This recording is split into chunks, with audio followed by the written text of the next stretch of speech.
बदरपुर नाम का एक गांव था। उस गांव में हीरा नाम का एक कसाई रहता था। वो दूसरे गांव से सस्ते में बकरे खरीद कर लाता था और उन्हें काट कर उनका मांस गांव वालों को बेचा करता था। गांव के सभी लोग उससे रोज बकरे का ताजा मांस खरीदने आते थे। एक दिन हीरा की पत्नी सुनंदा हीरा के लिए दुकान पर खाना लेकर आती है और अपने साथ अपने बेटे जुगल को भी लाती है। दुकान पर आते ही जुगल की नजर एक छोटे से बकरी के बच्चे पर जाती है। ये तो बहुत ही सुंदर है माँ। क्या मैं उस बकरी के बच्चे को छू सकता हूँ? हाँ हाँ, क्यों नहीं। मैंने इसे कल ही खरीदा है। इसे खिला पिला कर हट्टा कट्टा बना दूंगा, फिर इसे काट कर इसका मांस बेचकर खूब पैसे कमाऊंगा। बाबा, इसे मारना मत। देखो ना, ये कितना मासूम है और कितना प्यारा भी। देखो ना, ये मेरे साथ खेल रहा है। क्या मैं इसे अपने साथ रख सकता हूँ? क्या सोच रहे हो जी? अपने बच्चे के लिए थोड़ा नुकसान नहीं उठा सकते क्या? उसे देखो, वो कितना खुश है उसके साथ। हीरा अपने बच्चे की खुशी के लिए हाँ बोल देता है। जगन ये सुनकर बहुत खुश हो जाता है और बकरी के बच्चे को अपने साथ घर ले जाता है। उसने उसका नाम शेरा रखा। शेरा के साथ वो दिन भर खेलता, जो खुद खाता उसे भी खिलाता। जगन को मीट खाने का बहुत शौक था, इसलिए उसके बाबा अपनी दुकान से उसके लिए रोज ताजा मीट लाते थे। बेटा, स्वाद स्वाद में ज्यादा खाकर कहीं अपना पेट खराब मत कर लेना, क्योंकि तुम ये तीसरी बार सब्जी मांग रहे हो। माँ, ये मैं अपने लिए नहीं, मैं तो अपने शेरा के लिए मांग रहा हूँ। देखो ना, ये कितने स्वाद से बोटियों को चबा चबा कर खा रहा है। खिलाने दो ना भगवान। देखो ना, शेरा भी तो कितने मजे से खाए जा रहा है। देख ना तुम, एक दिन ये छोटा सा बच्चा मीट खा खा कर हट्टा कट्टा हो जाएगा। जगन अपने बाबा की बात सुनकर बहुत खुश होता है और उसे जल्दी बड़ा और हट्टा कट्टा बनाने के लिए रोज सुबह शाम मीट खिलाता। कुछ ही महीनों में शेरा बहुत बड़ा तो हो ही गया, पर शेरा के मुंह मांस लगने से वो बहुत खूंखार और खतरनाक भी हो गया था। शेरा रोज आधी रात को बाहर निकलता और गांव के छोटे बच्चों को अपने मुंह में दबाकर उन्हें जंगल ले जाता और उन्हें मारकर खा जाता। कई दिनों तक ऐसा ही चलता रहा। सभी लोग चारों तरफ फैल जाओ और छिपकर नजर रखो। आखिर ये सब कौन कर रहा है?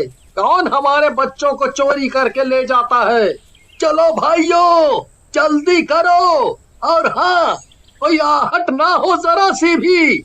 आज हम उस चोर को पकड़ कर ही रहेंगे और गायब हुए बच्चों के बारे में भी पूछेंगे उससे। हाँ, सभी गांव वाले छिप जाते हैं। थोड़ी देर में वहां शेरा आता है और जग्गू के घर में घुसकर उसका 4 महीने का बच्चा उठाकर ले जाता है। अरे, ये तो हीरा के बेटे जगन का बकरा है।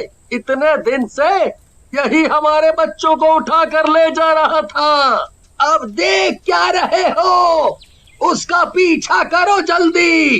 वो जग्गू के बच्चे को उठा कर ले गया है। गांव के सभी लोग शेरा का पीछा करते करते जंगल तक पहुंच जाते हैं और उसे डंडे से मारकर भगा देते हैं। जग्गू के बच्चे की जान तो बच जाती है, पर वो सभी लोग गुस्से में अपने हाथों में मशाल पकड़कर हीरा के घर जाते हैं और उसके घर में आग लगा देते हैं। उस आग में हीरा, उसकी पत्नी और जगन जलकर मर जाते हैं, पर शेरा अपनी जान बचाकर भाग जाता है। शेरा भूखा प्यासा जंगलों में घूमता रहता है। एक दिन शेरा बहुत रोने लगा। तभी मर चुका जगन भूत बनकर उसके सामने आ खड़ा होता है। मत रो शेरा, मत रो। मैं तुझे ऐसे रोते हुए नहीं देख सकता। देख, मैं तेरा दोस्त जगन हूँ। अब मैं तेरे साथ हूँ। मुझे पता है तू बहुत भूखा है। कई दिनों से कुछ नहीं खाया। अरे, खाता भी कैसे? मैं तो तेरे पास था नहीं, मैं तो मर गया था। अब मैं तुझे भूखा नहीं रहने दूंगा। मुझे सब पता है कि तुझे इंसानी मांस बहुत पसंद है। अब हम दोनों मिलकर इंसान का शिकार करेंगे, फिर तुम उसे पेट भर कर खाना। भूत शेरा की पीठ पर बैठता है और गांव के नजदीक पहुंच जाता है। भूत शेरा को जंगल वापस ले जाता है और उसे वहीं रुकने को बोलता है। तभी शेरा जोर से मैं करने लगता है। शांत हो जा शेरा, शोर नहीं करना बिल्कुल भी। तुम्हारा शोर सुनकर कोई भी जंगली जानवर तुम्हें खा सकता है। मुझे पता है तुम बहुत भूखे हो, कई दिनों से कुछ नहीं खाया। मैं बस अभी जाता हूँ और शिकार लेकर अभी वापस आता हूँ। भूत को शेरा के अलावा कोई नहीं देख सकता था। भूत गांव में घुस जाता है और सोचने लगता है, शेरा का भोजन कौन बनेगा? किसे मारूं मैं? किसे अपने साथ लेकर जाऊं? हाँ, उधर कुछ बच्चे खेल रहे हैं, उनमें से ही किसी बच्चे को उठाकर ले जाता हूँ। भूत बच्चों के नजदीक जाता है और उनके सामने शरद को ऊपर उठा लेता है। किसी भी बच्चे को भूत नहीं दिखता, उन्हें सिर्फ शरद हवा में लटका दिखता है। सभी बहुत डर जाते हैं और भूत भूत बोलकर शरद को अकेला छोड़कर भाग जाते हैं। अरे तुम सब मुझे अकेला छोड़कर कहाँ जा रहे हो? मुझे नीचे उतारो, कोई मुझे बचाओ, इस भूत से मुझे बचाओ। माँ, माँ बचाओ। शरद का मुंह दबाकर भूत उसे उठाकर जंगल ले जाता है और शेरा के सामने फेंक देता है। ले शेरा, तेरा शिकार, अब तू इसे खाकर अपनी भूख मिटा। ये आवाज किसकी है? कौन है यहाँ? तुम दिखाई क्यों नहीं दे रहे? मुझे माँ के पास वापस जाना है।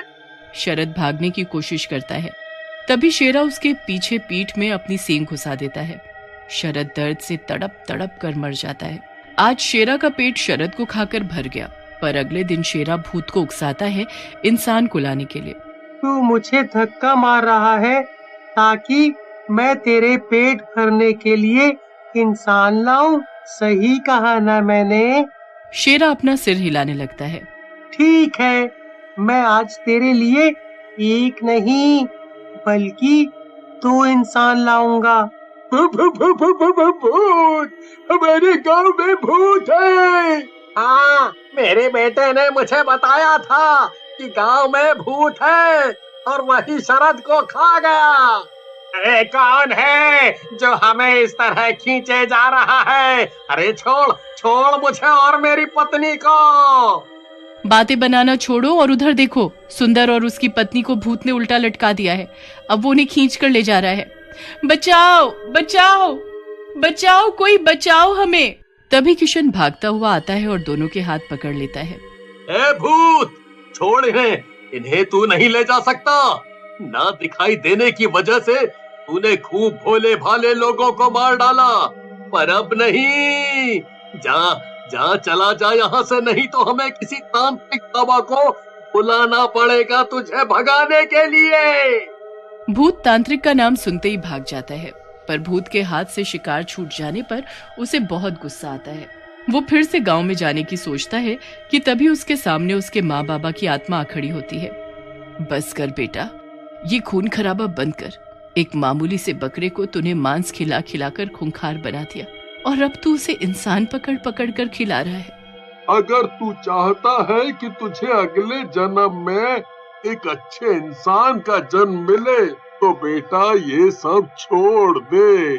मुझे सब पता है, तुम दोनों मुझे मेरे शेरा से अलग करने आए हो। वो मेरा शेरा है, मेरा। मैं उसे भूख से तड़पते हुए नहीं देख सकता, इसीलिए मैं जा रहा हूँ वापस गांव में इंसान को लेने, ताकि मैं शेरा का पेट भर सकूं।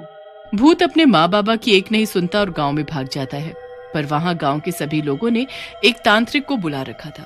गांव में कदम रखते ही भूत दर्द से जोर जोर से चिल्लाने लगता है, क्योंकि तांत्रिक उसे अपनी शक्तियों से देख लेता है। तांत्रिक भूत के ऊपर भभूत फेंक देता है। भभूत फेंकते ही गांव के सभी लोगों को भूत दिखाई देने लगता है। भूत दर्द से और जोर जोर से चिल्लाने लगता है। उसकी चीख सुनते ही शेरा उसके पास भागा आता है। जब गांव वाले शेरा को भूत से लिपटे हुए देखते हैं तो हैरान हो जाते हैं। तभी शेरा भूत को बचाने के लिए तांत्रिक पर हमला करता है। उसे सींग मारकर नीचे गिरा देता है और आसपास खड़े लोगों पर भी हमला करने लगता है। तभी वहाँ फिर से उसके माँ बाबा की आत्मा आ जाती है।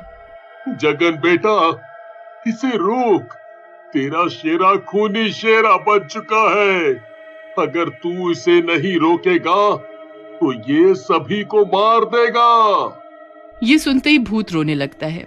उसे अपने किए पर बहुत पछतावा होता है। भूत शेरा को अपने पास बुलाता है और पास में पड़ी कुल्हाड़ी से उसकी गर्दन धड़ से अलग कर देता है। उसके बाद जगन सबसे माफी मांगते हुए गायब हो जाता है।